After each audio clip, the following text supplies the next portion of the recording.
We were somewhere around Barstow, on the edge of the desert, when the drugs began to take hold.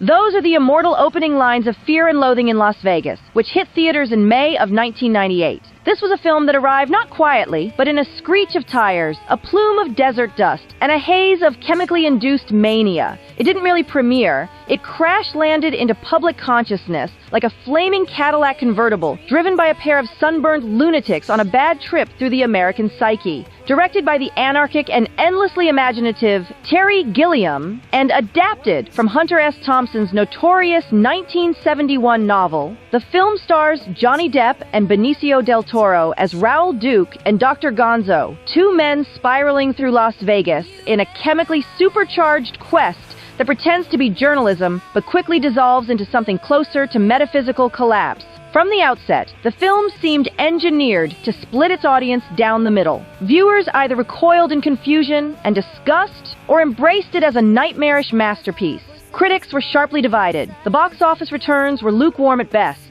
and many mainstream moviegoers left theaters dazed, unsure whether they had just watched a satire, a horror film, or some kind of twisted documentary from the heart of American excess. But in the decades since its release, Fear and Loathing has not faded into obscurity. Quite the opposite. It has ascended to cult classic status, deeply admired by cinephiles, Thompson devotees, and anyone willing to confront the darker side of the so-called American dream. Getting the film made was no small feat. In fact, the behind-the-scenes history of the production reads like a Gonzo story in its own right. Equal parts chaos, conflict, and creative madness. Thompson's novel had been floating around Hollywood since the mid-1970s, passed from hand to hand like a cursed object. At various times, legends such as Martin Scorsese, Ralph Bakshi, and Oliver Stone attempted to mount adaptations, but none of them managed to get the wheels off the ground.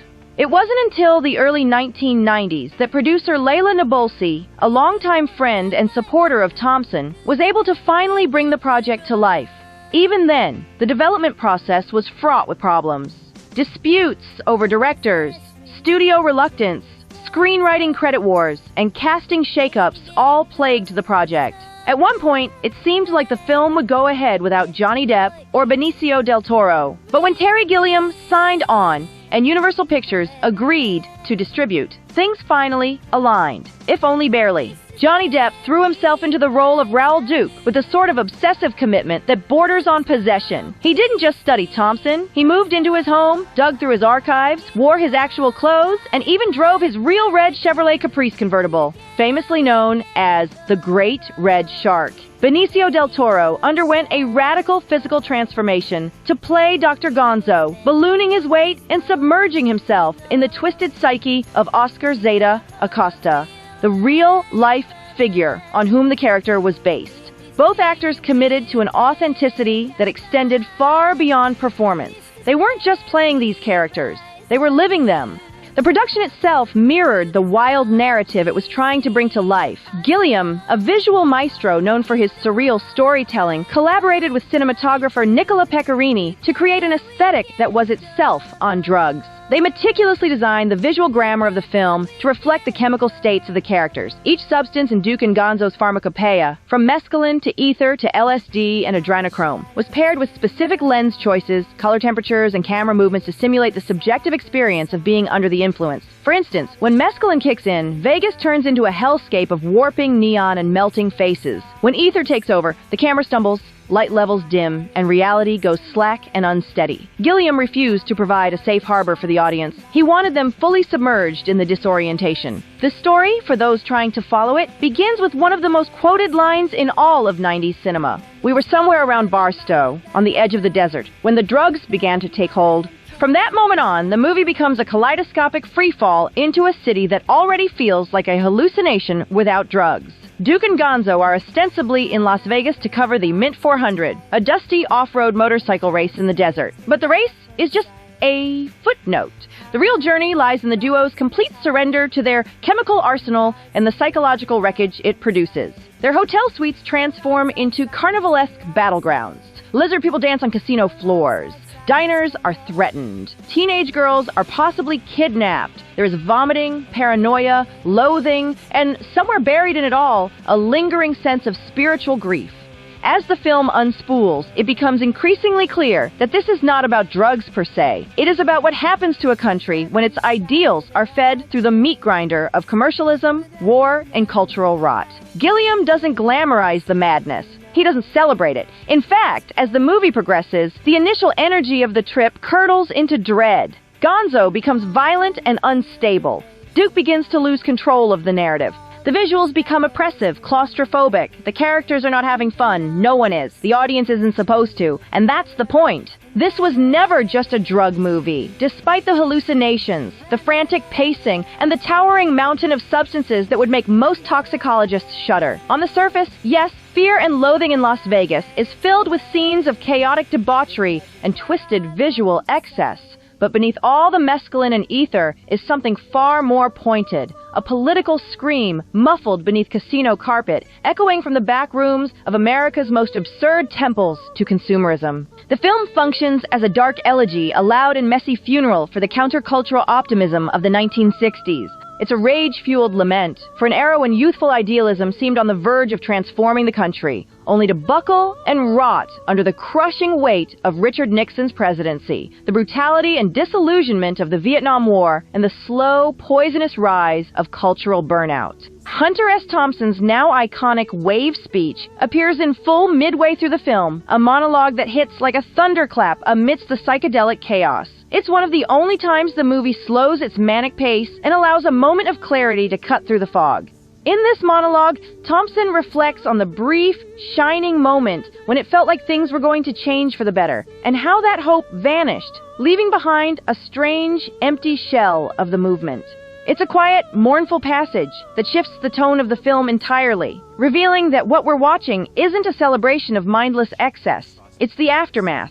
The party is over, the dream is dead, and all that's left is the hotel bill and a destroyed room. What started as freedom and rebellion had, by the 1970s, been hollowed out and resold as glittering neon lies. The American dream, once a beacon of possibility, ends here in Las Vegas, in a trash suite, under harsh lighting, surrounded by vomit, grapefruit rinds, broken mirrors, and the stench of promises that were never meant to be kept. The soundtrack, like the film itself, is a sensory overload, a carefully curated fever dream, stitched together from the DNA of 1960s and 70s counterculture. These weren't just songs on a playlist, they were spiritual landmarks. Jefferson Airplane's White Rabbit isn't just background music, it's an anthem of chemical madness and social rebellion, echoing the plunge into the surreal. Big Brother and the Holding Company, Bob Dylan, Three Dog Night, Buffalo Springfield, and the snarling punctuation of the Dead Kennedys' Viva Las Vegas provide the emotional scaffolding for Duke and Gonzo's unhinged voyage. Each track is needle-dropped into the madness like a scalpel, cutting deep into the characters' psyches, underscoring their breakdowns, delusions, and brief flickers of insight. The music acts as both time machine and mood setter, rooting the film firmly in a post-hippie come-down that feels endlessly out of sync with reality.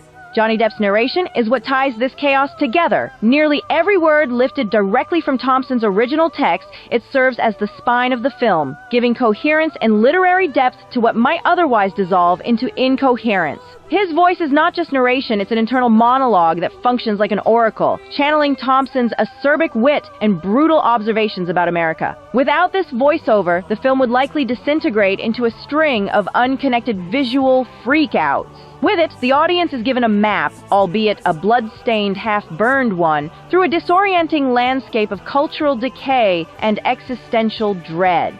It's Hunter S. Thompson, speaking from beyond the grave, still trying to make sense of what the hell happened to this country. When Fear and Loathing premiered at the 1998 Cannes Film Festival, reactions were as scattered as the film itself. Critics and audiences alike were left scratching their heads, many unsure of whether they'd just seen a brilliant masterpiece or a cinematic disaster. Roger Ebert famously dismissed it as a horrible mess of a movie, frustrated by its lack of conventional narrative and structure, while Gene Siskel praised it for its raw, unflinching portrayal of the grotesque extremes of American culture. the audience wasn't much more forgiving. The film stumbled at the box office, earning only $10 million on a production budget of nearly twice that. And yet, the film's failure had little to do with its content, and more to do with how it was sold. Universal marketed it like a zany buddy comedy, a kind of Cheech and Chong for the 90s crowd, when in reality, it was much closer to a psychedelic horror satire. A film soaked in disillusionment, dripping with the realization that the promise of America had curdled into something far more grotesque. But where the studio failed, time succeeded. Over the years, Fear and Loathing in Las Vegas has transformed from a critically misunderstood oddity into something far more significant, something resembling a sacred text for lovers of outlaw cinema, underground storytelling, and the kind of filmmaking that doesn't ask for permission. It's not just a movie people watch, it's a rite of passage. In film schools, where students dissect every frame and narrative beat, it's used as a case study in breaking the rules.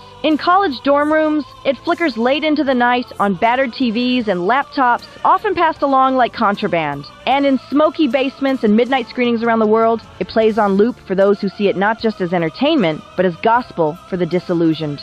Terry Gilliam's directorial vision, unapologetically surreal, chaotic, and untethered from conventional structure, has aged into a cinematic signature. His use of warped lenses, oppressive close-ups, and swirling color palettes pushes the viewer to feel the character's drug-induced disorientation, rather than simply observe it. Johnny Depp's portrayal of Raoul Duke, so meticulously researched and eerily inhabited, now sits comfortably among his most lauded performances.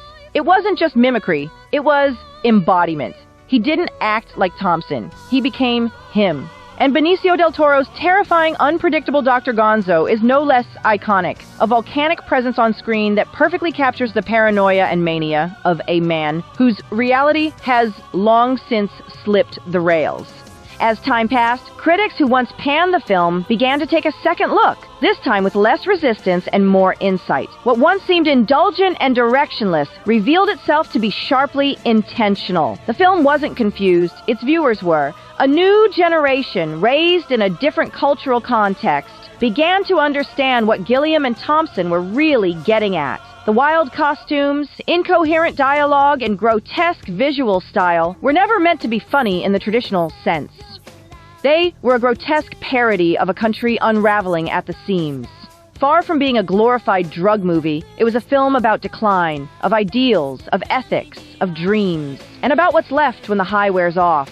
So why is Fear and Loathing in Las Vegas a must-watch today? Perhaps more than ever. Because it tells a story so distinctly American, it might as well be stitched into the flag. It's a story of hope gone sour, of liberty turned into license, of capitalism masquerading as freedom. It's the story of a country desperately trying to outrun its own contradictions, high on its own supply of myth-making. At its core, it's about self-destruction disguised as personal liberty. It's about two men who go to the edge of civilization, Las Vegas, the gaudy beating heart of excess, and find not salvation or answers, but a circus of despair wearing a smiley face. This film doesn't celebrate drug use. It doesn't romanticize it. It shows drugs as they really are in the context of this story, a frantic, toxic distraction from existential dread. And it doesn't glorify rebellion either. It shows how even rebellion, once commodified and stripped of meaning, can become another dead end. What the film does do is lay all of it bare. The fear, the loathing, the failure, the emptiness. It throws it all up on screen under pulsing casino lights and dares the viewer not to flinch. Fear and Loathing in Las Vegas is a warped time capsule of a post-60s America that had lost the thread. It's a howl of confusion at a nation that traded peace and love for credit cards and polyester suits. Told through the eyes of two drug-fueled journalists, it's less a story about them and more a metaphor for a country chasing a dream that never existed in the first place. Grasping at illusions in the hot desert air, they're too intoxicated to lie to themselves anymore. And so what they see, and what we see through them, is the raw, unfiltered consequence of believing your own mythology. For anyone looking to understand the burnout after the bright flare of the 1960s, or the slow, sickening collapse of the American counterculture into parody and consumerism, this film is essential viewing. It's not just a movie, it's a document. It's a cinematic autopsy of a generation's ambitions and a warning for the next one. Grotesque, hilarious, unsettling, poetic, ugly, strange, beautiful, brutal, impossible to define, and even harder to forget. Fear and Loathing is all of those things at once. It's not for everyone, but for those who get it, it becomes a kind of truth you can't unsee. As Raoul Duke once said, and as the film dares you to believe, buy the ticket, take the ride, just don't expect to get off the same. Come along, let's sing, where the joy will bring. Tune into the beat, feel the magic, it's true. Channel 199X, we're here just for you, for you.